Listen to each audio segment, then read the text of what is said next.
Hi, and welcome to another episode of Fashion Made. I hope you're all doing well. On this week's show, we've got Barry McGeough, who works in Google's Advanced Technology and Projects Innovation Studio. They're responsible for creating Google Jacquard and Solus platform technologies and turning new ideas into finished products. So really interesting guy. Some of you might know him as former Group VP of Innovation over at PVH. So obviously very interesting, someone who's been around the industry, fashion tech and technology for a long time. So yeah, our conversation is pretty far-reaching, pretty broad, but also very interesting for anyone involved in this space. So yeah, I hope you enjoy. On today's topic, the digitalization of everything, quite a broad one there.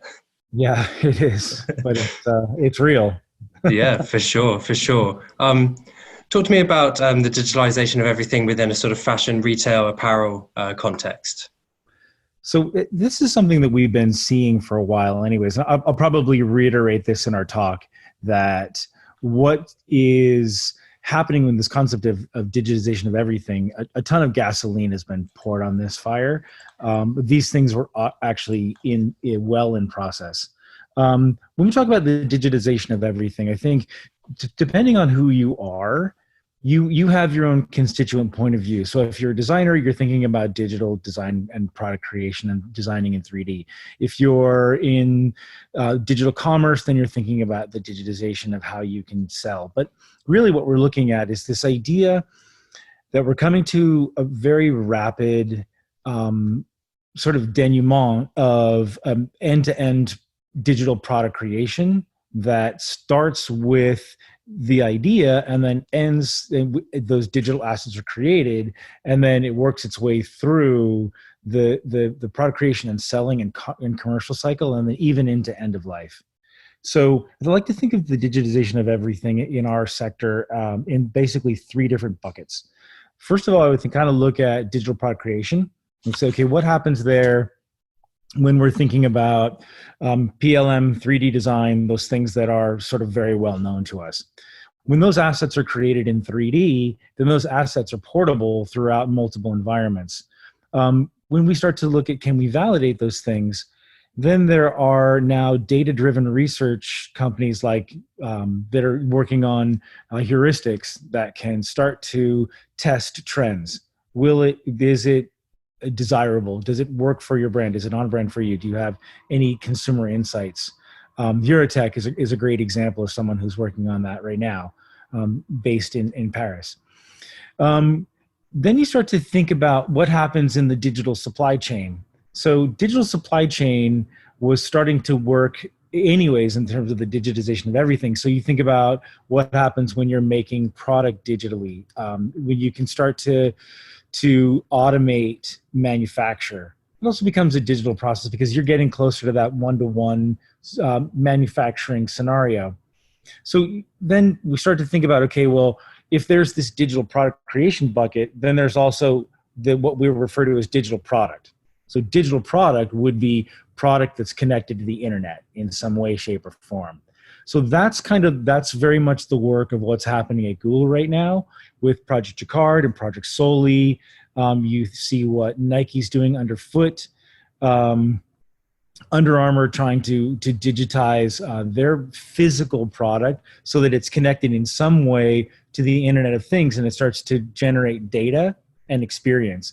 And when that data comes around, you're able to interact with your product in unique ways. Can you gamify what you're doing? So for instance, if you're a runner or you're a cyclist and you're on Strava, you have an app and you can or map my run.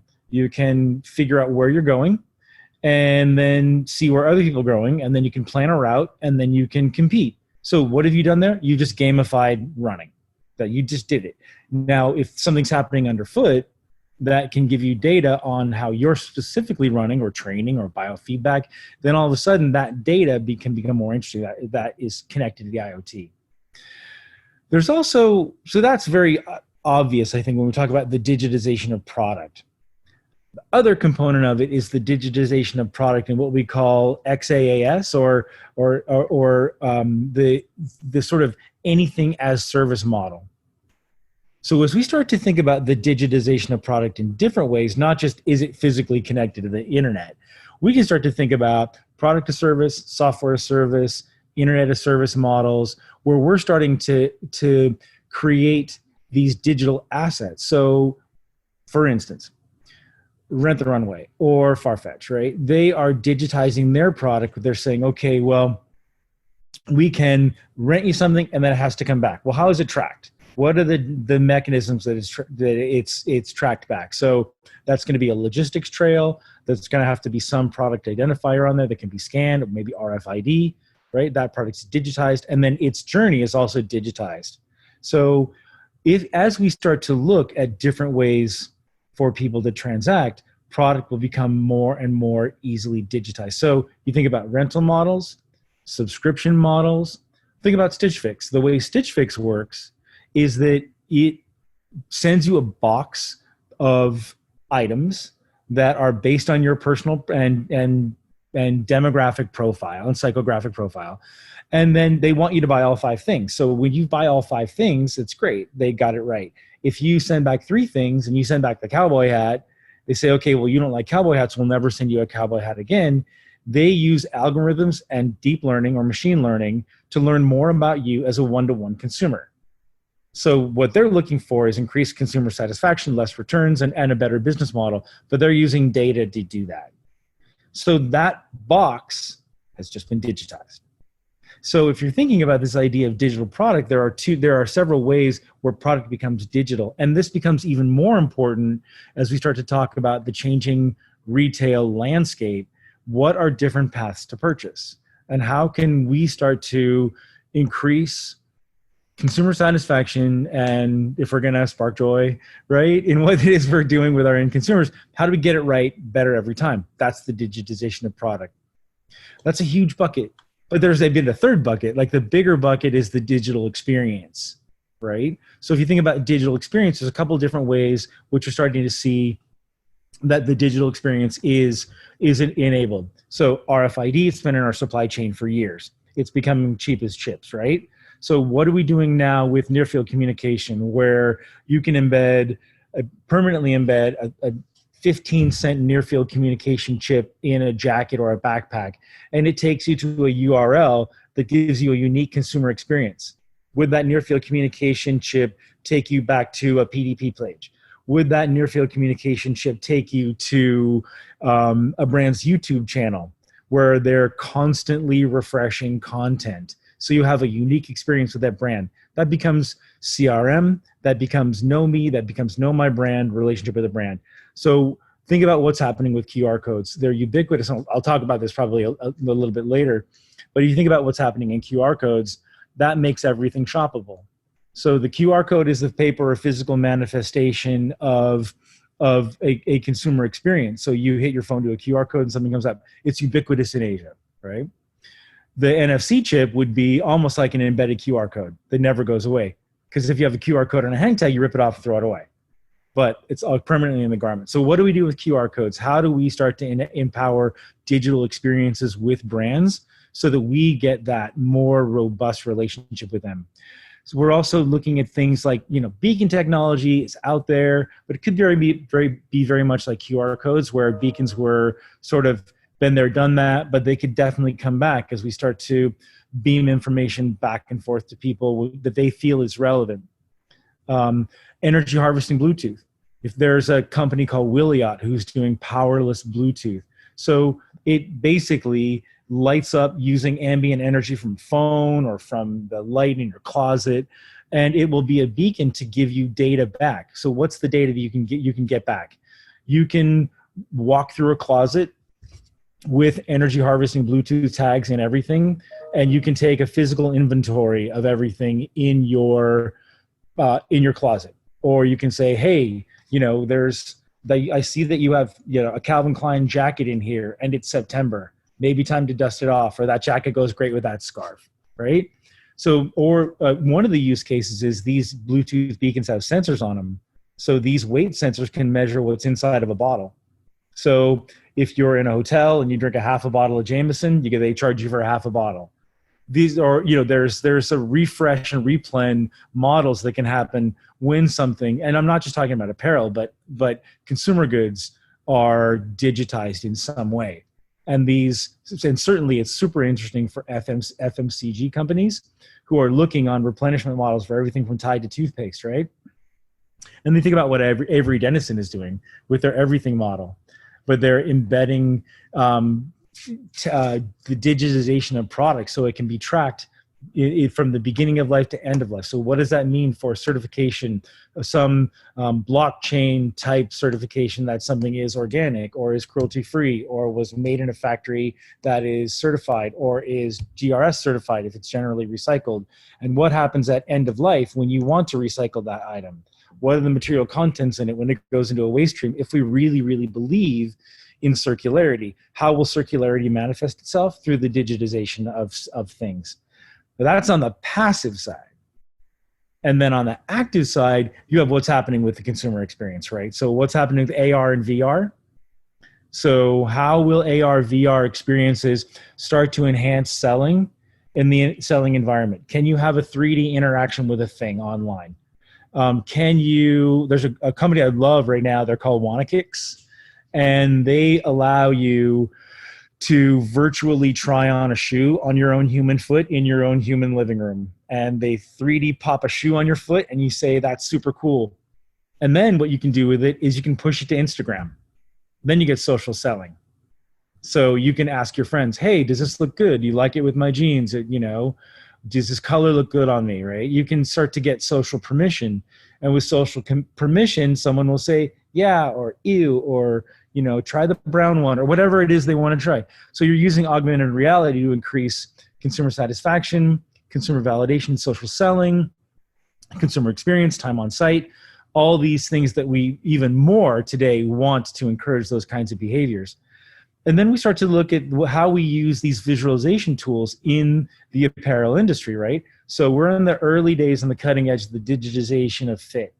What does body look like and body fit? And there's dozens of really, really good companies out there that are looking at ways to use the multi-camera angles to get perspective from your phone to give you real data back on how you fit. Is it from a phone? Is it from a survey?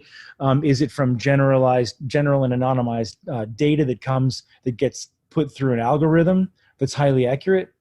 That's data. But when we start to look at ways where we can use the digitization of data around us for fit, then we can start to think about, okay, will this shirt fit me? Will it have the right ease? Is it going to be comfortable? Is this the brand for me? I can see it on my human body. I can know that it's going to fit. Less returns. So there's a business case for this. You want to get less returns, higher consumer satisfaction. You want to have people come back, and you can work on your retargeting efforts in that respect. But also, and it's also happening for footwear. So what happens when you start to digitize footwear? Feet are a much harder thing to scan. But you start to be able to see what's happening when you're looking at bodies and feet. And that gets into the evolution of digital doubles. So I love what Katie Barron is doing. And she's part of stylist, but she's connected to Matthew Drinkwater at London College of Fashion, who just does amazing work in this space. And this idea around digital doubles or digital twins starts to become super interesting because we're taking these sort of flat, pedestrian and functional use cases to say, will this t-shirt fit me? Okay, that's great. But if we start to do a digital double or an avatar ourselves, then we can start to think about, how does it really look on me? What's the drape? What will it look like in a social setting? What happens when I lift my arm? What happens when I move? All of a sudden you're having a real experience with your product. And if you're having that real experience, then you'll be able to have a better sense of satisfaction. You can start to crowdsource design from a digital perspective. And then again, similar like WannaKicks, you'll be able to push this to these ideas around social selling. So right now on Instagram, multiple brands like H&M, you can by the things that you see on an Instagram post. Okay, that's great. If Instagram posts something and you like it, you can buy it. That's awesome. NBC has just launched their second gen of shoppable TV. Shoppable TV is in its inception, a year and a half ago, was a QR code on a TV that you see an item, and then you can hit the phone with the QR code. If you QR code with the phone, you can buy it. But they've just gone into video format with people that have touch screens now. That whatever they're watching on, Law and Order or 911. That's our new sort of stupid binge watching show. Then you can click on that. You can actually touch it and buy it right there.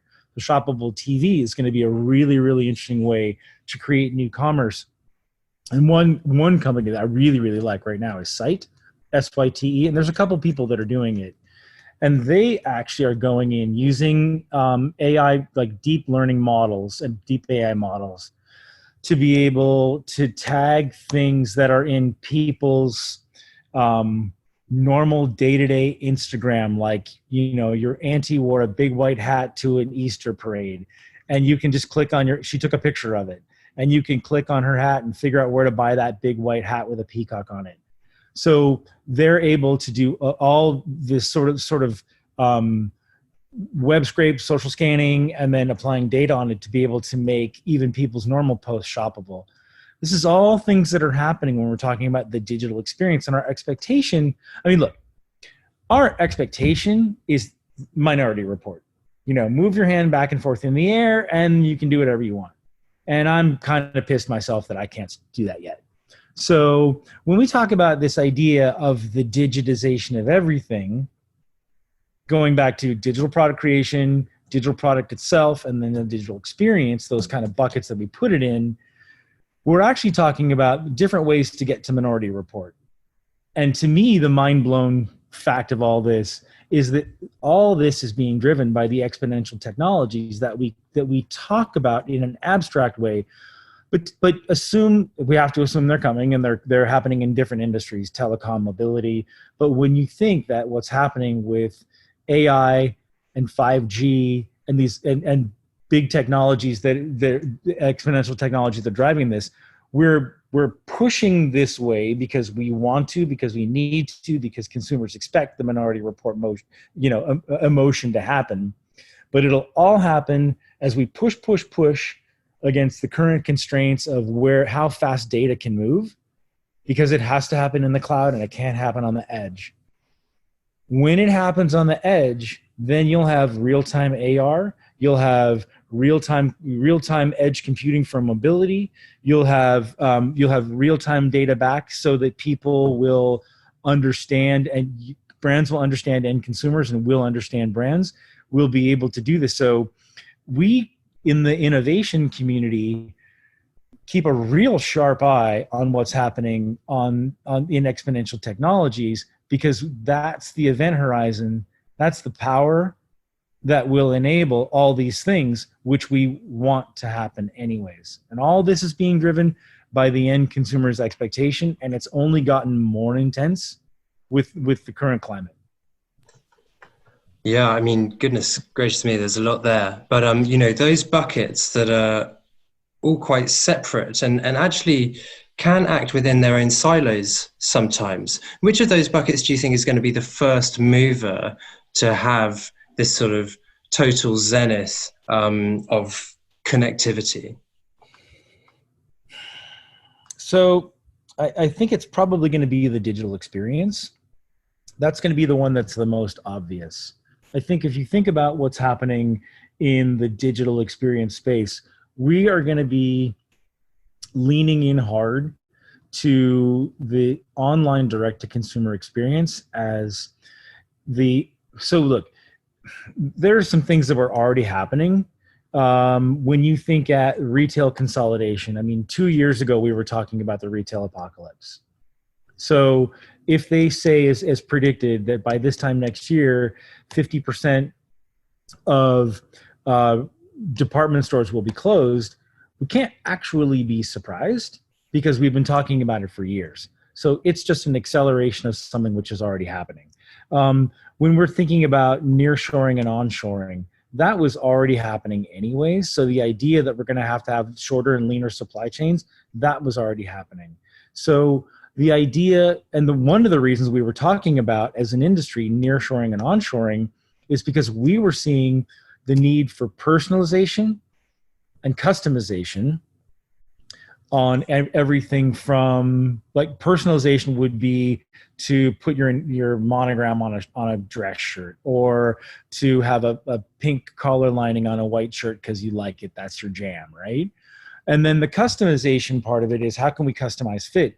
All the work that's been happening over the last few years about looking at being able to digitize the human body to get to better fit, we're coming from two different directions. One, how do we minimize returns?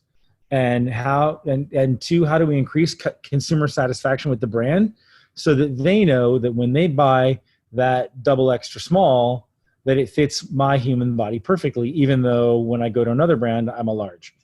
How do we make that connection without the standardization? So we were looking at the ability to make in smaller and smaller cohorts. Anyways, think about Starbucks. Starbucks has really done a great job traditionally in trying to figure out how to digitize their cohorts, to figure out what certain demographics and psychographics will need and order in certain ways. And one of the really big success stories around digitization was what Starbucks' ability to be able to buy online and pick up in store. BOPS, there's two companies that have done it really well in the States, Starbucks and Target. They use data to do it. But what they needed to do was figure out how to get smaller and smaller cohorts. So if you're like this and have these traits and do these things and have this general commute and live in this zip code, you're probably going to want your coconut milk skim whipped latte with a caramel, flippy flap, right? We're gonna need to order 10 of those, not 2, because that's what you're gonna do. Right. Yeah. So having those digital cohorts has been really interesting in other adjacent industries. Similarly, we know that we're I don't know if we're not there yet, because we're not a digitally native industry, right? But we know that we need to be able to get to smaller and smaller cohorts, and that was already happening anyways. So all these things were already happening anyways, and now sort of just a ton of gasoline has been thrown on the fire to say, wow. So I'll give you a kind of an example. A gentleman who's a super good friend of mine is the SVP of a running company in Seattle, running shoe company in Seattle. And he told me just last week that their e-commerce business has gone up 300%, over 300% in the last several weeks. 15% of the visitors that have never run before, and 65% are reporting highly increased mileage in their runs on a regular basis. So they need the interaction with the brand more than ever. So what they'll need to do is increase their digital presence to be able to accommodate new runners. Maybe they were only preaching to the choir before, and now they say, wow, okay, well, we need a whole new digital platform to be able to react to that cohort, right? And then how do we react to people that are doing on higher miles? If, for instance, their goal is to run injury-free, right? Just changes everything. So they're going to have to lean in harder into their e-commerce platforms and everything that they do based on the data, and then have a closer and closer relationship with the end consumer. And I do believe, and I go out on a little bit of a limb here, one of the things that we see from a data perspective and a GDPR perspective is that we do pay a lot of lip service to the need for us to have privacy. Now, and this is just me talking, okay? I don't know very many people who read the fine print when they get an app on what the permissions are. Usually people just accept. I've never read the legalese, so we're allowing people into our lives every single day. It's interesting because, and I'll talk a little bit about this in our talk, but what's happening in Asia is the abdication of privacy and the trade in Asia, as China specifically, for a better quality of life and more data coming in, which is useful to your everyday life. So the ideas on privacy in China are not really, they're different than ours. They don't have the same level of privacy expectation. One of the things that's allowed them to deal with the current situation is the fact that there is no privacy per se. There's very little privacy. I don't want to exaggerate. But that means that the data on citizens' travel, behavior, proximity, that can more easily be tracked and traced, and then can be managed in an epidemic situation. I do believe that our ideas around data, based on what's happening with COVID, will change. If you can keep us safer, I'm going to bet that you don't care as much as you used to care about privacy, which means that they're gonna have more opt-ins, and we'll be able to know more about our consumers than we did before, because frankly, they want us to know more about them. You kind of get angry at the brands if they don't know who you are, right? If you don't know, of course, you sent me something that doesn't fit. What's wrong with you? So we do have a high level of expectation that brands know me on a one-to-one basis. I do think that we'll know more about them, be able to meet that expectation as we start to see privacy relaxed because of what's happening now. But that's, again, that is a lot more me talking than anything else. Yeah, I mean, it's very, very interesting. And I think you're absolutely right about our relationship with data. Certainly in the US and in UK, I'd agree with that as well. We feel like it's an invasion of privacy, giving away our information, but at the same time, we do it willingly, sort of every time we click accept. So it is quite a... For you to say that in England, there's an amazing statistic where there's more CCTVs in England than in any other country in the world, like 100 to 1 or something. I'll butcher the statistic, but it's an insane number, right? Oh yeah, absolutely. There's people watching us. There's not enough people to watch us all the time, and that's the interesting thing. They're just cameras that are turned on. But again, coming back to your point, we do have a strange relationship, and I'd agree with you that after this, if the value proposition is that you are going to keep me and us as a whole safer now and in the future, then yes, we'll absolutely click accept and be willing to give a little bit more away. Yeah. There's an interesting announcement just last week that Apple and Google are working together to develop a tracking app that it's optional, but they'll track your proximity to people that have tested positive or negative for COVID. I don't know anyone who wouldn't get the app in 1 single second. And they're saying we can't really necessarily guarantee that there's full privacy here, but there are hundreds of millions of people that will click yes to that tomorrow, the day it's launched. Oh yeah, absolutely. Absolutely. So what does this mean for consumer behavior, sort of this sort of changing landscape? And some of it, as you said, rightly, was changing anyway. And this has been a bit of a catalyst for that. But how really is this sort of technological shift, how's it going to change the consumer's approach to the shopping experience? And also, how do the brands change their operations to connect with this sort of increasingly digital consumer? I certainly thought about that a lot. You're starting to see a lot of research coming through about acceptance. So you could say that there was a generational divide. And so millennials and beyond were born digital. They were always, they were born with blistering fast, high-speed internet in their hands when they were babies, right? But other people, previous generations were not digitally native. They've had to kind of learn in and lean in. So when we're talking about this general idea of acceptance and consumers and who has money to spend, there has been some reluctance to buy into this idea of not just e-commerce, but just the idea of having these digital experiences. And frankly, they're new skills and new tools.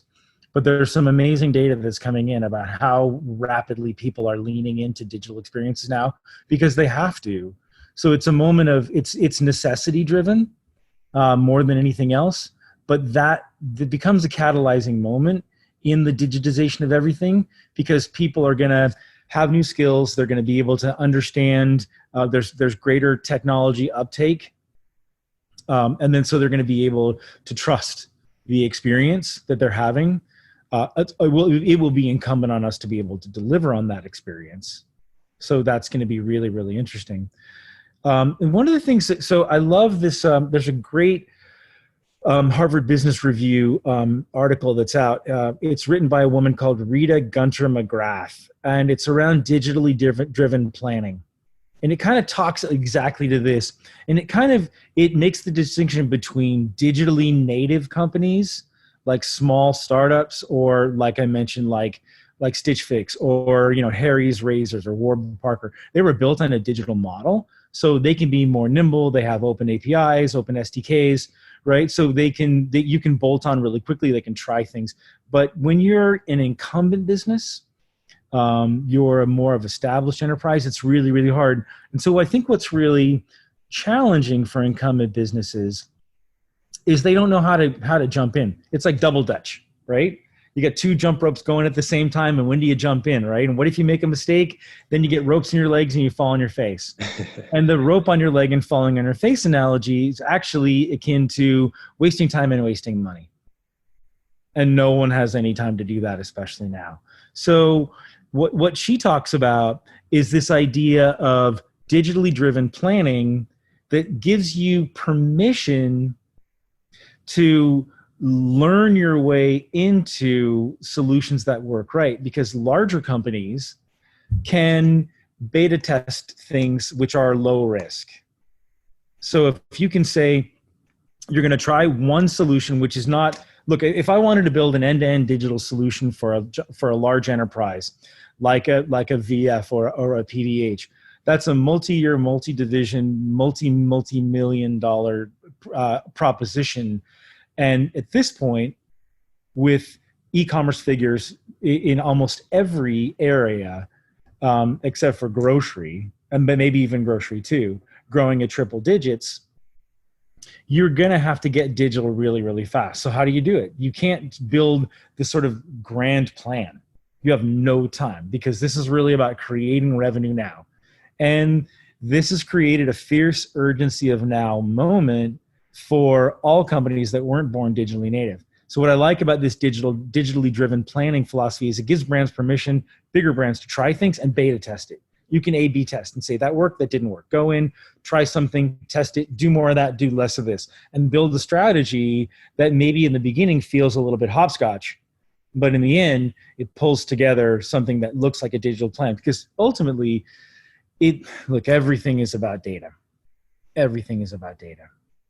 The data that you can gather is not just around consumer behavior, but it's around being able to drive consumer experiences that will create new product lines and new businesses as well. So companies that don't have a data strategy, they don't have data management, they don't have a data lake, they're really they are at a disadvantage. And there's something really interesting that, being in the Google environment has been fascinating. They actually, the Google Cloud team has a product called BigQuery, which is something I didn't know about, because I'm not a hardware person. I'm apparel, accessories, footwear, and innovation in that space. That's what I do. But they have something called BigQuery, and it basically is a cloud version of a big data server that allows you to bring in sort of, you can call it, garbage data or contaminated data, because usually you have to clean up your data, then put it in data lake, and then manage it. They have a way to use an AI model and an ML model to clean up that data as it goes into their cloud lake, and then to be able to use it immediately. And it's interesting because, a few years ago when I was at PVH, I was visiting Silicon Valley and visiting Google, and it's when Sundar made his big pitch to say that Google wanted to be an AI company. I didn't really think of that. It wasn't obvious to me as an outsider, because Google, to me, especially at the time a few years ago, was really all about search. So, but as they started moving into the hardware business units, working with Nest and Chrome and those hardware areas, and developing projects like Jacquard that we work on now, which is the physical digitization of product with Jacquard and Soli. I see every single day the power of the ML models that teach and learn these business units to make them better and smarter all the time. And that's totally data driven, right? And so I love the idea of something like BigQuery, because instead of having to do it backwards and clean up your data to get it in, they're using AI and ML to clean up that data for you. Those machine learning models are working to make sure that it's fast, efficient, and inexpensive, which is an amazing, amazing way for companies that aren't digitally native to get into data management. Because if you follow this digitally driven planning tool, like Rita McGrath says, then you're going to be putting together a hopscotch of solutions, which in the short term will give you the results that you need. And let's face it, we need short-term results today.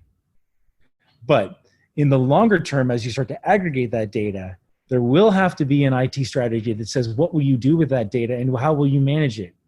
From a CRM perspective, from a retargeting perspective, from a brand building perspective, from everything that's happening on D2C. And then will you digitize your product in that way? Will you decide to go to rental or subscription models because your project's now digitized, and you know which cohorts in which areas are transacting in different ways, which will say, hey, a subscription model, for instance, makes sense. So